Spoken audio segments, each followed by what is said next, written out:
I'm not happy right now. I'm so not happy right now. Hizuru, I'm not happy right now. And it really does feel like, I hope they're not trying to fake us out. It really does feel like right now is point of no return. And I think what solidifies it for me for this episode is the fact that he now has Ryunosuke.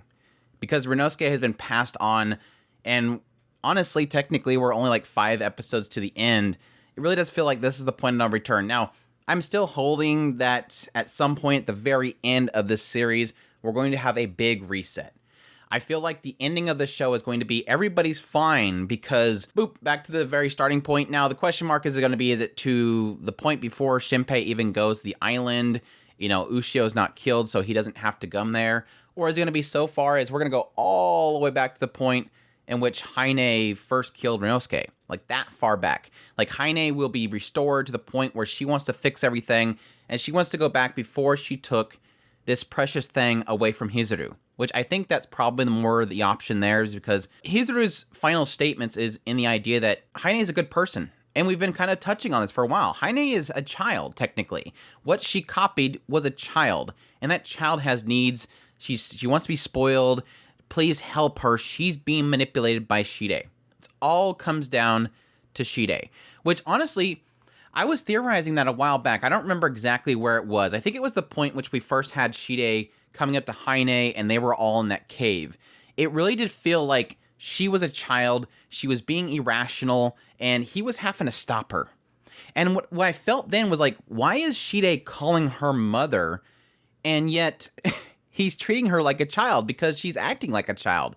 It sort of hinted at me at that point, and this is at the point where we were kind of thinking that maybe Shide was some sort of alien, like he didn't look like a human. He was a shadow that looked like some weird creature. Then I was kind of supposing it was a creature or a demonic form that was keeping her in check.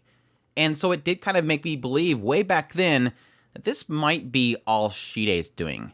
And sure enough, as what Hizuru points out to Haine, do you really trust Shide? Do you really honestly trust him?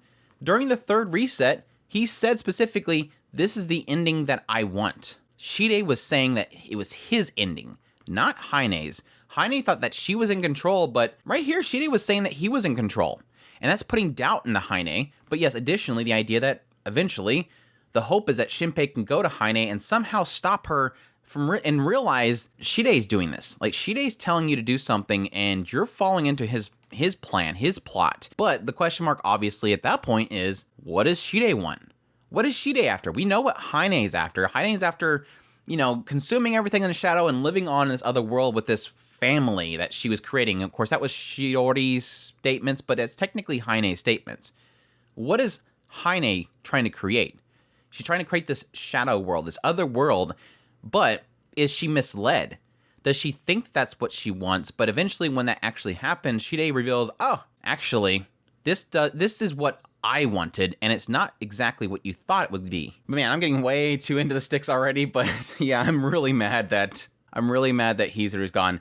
And we knew this was going to happen eventually. We knew eventually we were going to get to that point where there was Event Horizon where whatever you were doing can no longer be reset. Like, this is the point which you cannot return from. Eventually, that Event Horizon will come up to him so close, and they were kind of hinting at that was the case in previous loops. Like, 2 loops ago, we were already kind of hitting on this idea that you can't reset no more. This is the last time. And then they kind of pushed it back. At some point, the writer said, nah, we're going to let him have 2 more loops. So we knew eventually that was going to come to that. It was just going to be... not to be mean here, when the writer finally decides, yeah, we're not resetting anymore. This is the point of no return. It's kind of like the ReZero aspect where you get that thing that happens that's really tragic and you're like, I really hope that he can reset past that. Like, hopefully not too much time has passed and he'll be able to correct that.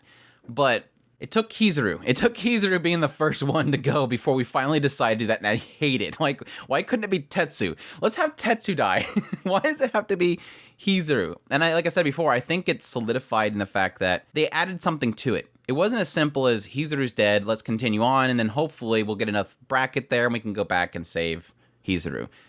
Because she gave Ryunosuke to Shinpei, now he's buffed up. Now he has a shadow inside of himself, and now he's going to use that to hopefully fight against Shide, and hopefully knock some sense into Haine. Make her realize that, again, she's a child. In the end, she is a copy of a child. But yeah, the fight between Hizuru, Ryunosuke, and Shide was pretty awesome. That was a pretty epic fight. It was interesting to note, like, after this whole fight happens and she does get the upper hand, we finally reveal that she can essentially send Ryunosuke into Shide and cause him to break the mud off. But unfortunately, despite doing that, it seems like they still lost in the end. Now, the question mark is, how did they lose? It seems to be indicating, based on the next loop, that it was some sort of ability that Shide had that he never revealed before. He did it something to one of Tokiko's shadows, like just basically decimate it in the air. But the question mark is how did he pull that off when in that loop, Ryunosuke came inside of him and broke the mud. So the assumption, I guess, is that there was still plenty of mud there, and he did something to still win in the end, or it could have been Heine that won in the end. But we don't know. We're not going to get that reveal quite yet. It does kind of bother me that despite the fact that Mio said, hold on a second, let me tell you what Tokiko's seen, we didn't see anything. We really just seen, here's Shide and Ryunosuke saying to get away.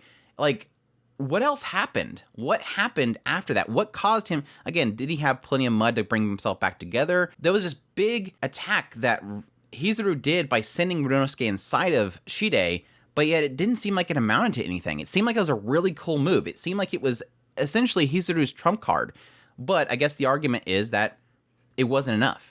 Like, she thought it would be able to take down Shide, and it didn't. And as we found out from the next reset, yes, even they knew, based on the fact that it reset, that happened, so they went and actually took down Nezu, as we seen when they were first coming in, as Shadow, Mio, and Shinpei were coming in.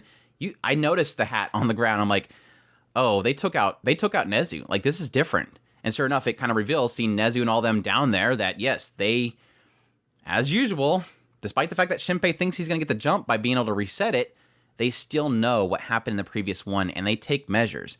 They took down Nezu's plan. They took out his rifle. And yes, technically they took down Hizuru faster, which really sucks. Still not over it. I'm still not...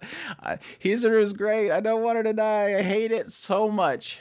I skipped it, but yes, they did kind of reveal why Hizuru came back to the island. And it was interesting to see that Heine couldn't understand it. Like, she says, you've scanned me. You know exactly why I came back here. Oh, you just don't understand it. You know why I came back, you just can't understand it. You can't fathom it. It doesn't make sense to you as what you are. And again, kind of hitting back on the idea that Hizuru knows that somewhere in there, Heine is in there.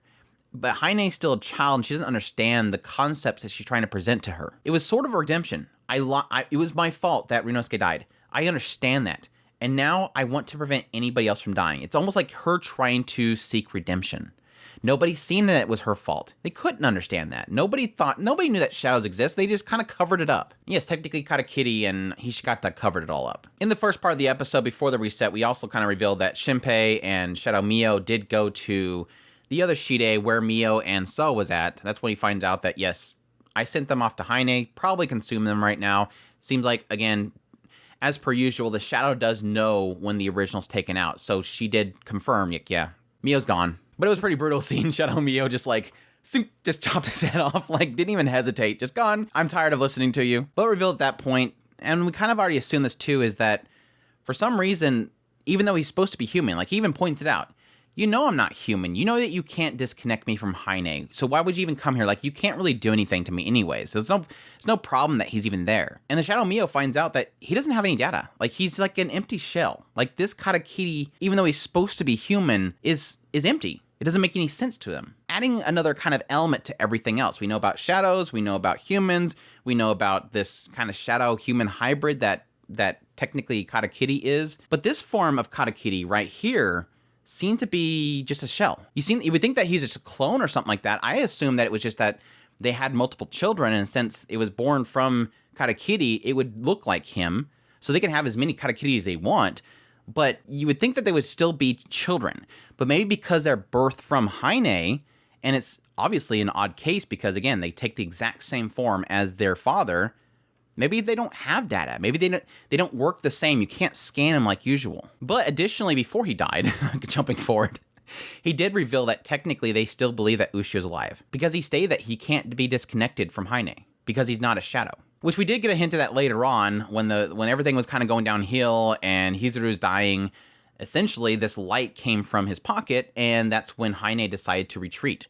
Again, we're hinting heavily that Ushio is in that shell.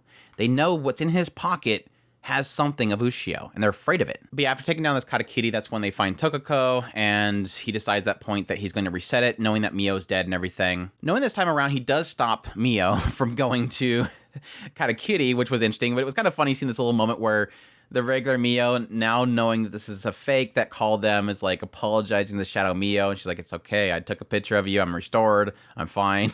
Which is kind of an interesting departure, because Mio has never really liked the Shadow Mio. Like, ever since the very beginning, she never really cared for her. Plus the fact that Shadow Mio has always been teasing her to say, make your move on Shinpei or I will. But yeah, they rush over to Toriyama. Again, they see Nezu's hat, which is kind of a signification that things have changed.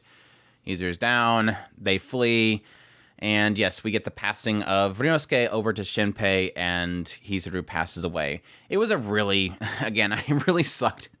Seeing her pass away was really heartbreaking. And again, it was really a lot to do with the fact that she was pushing so hard to essentially remedy what she believed was her fault.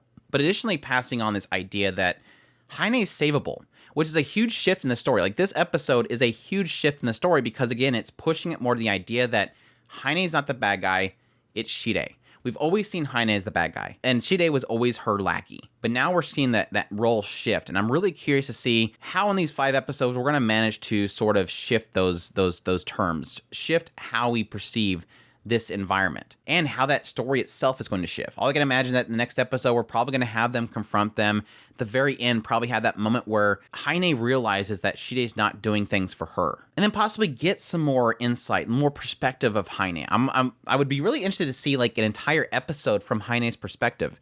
This Shadow Heine, the one beyond the point that she was consumed and become Heine and supported Katakiri and supported Hishigata, and trying to build up to this moment, and all the deception that Shide has been doing to her that she never seen before, but now she's realizing he was doing. Because if you think about it, Katakiri, technically, from the brief moment that we've seen in the past, he was sort of always bringing her and using her. He was the one that confronted her after she was consumed.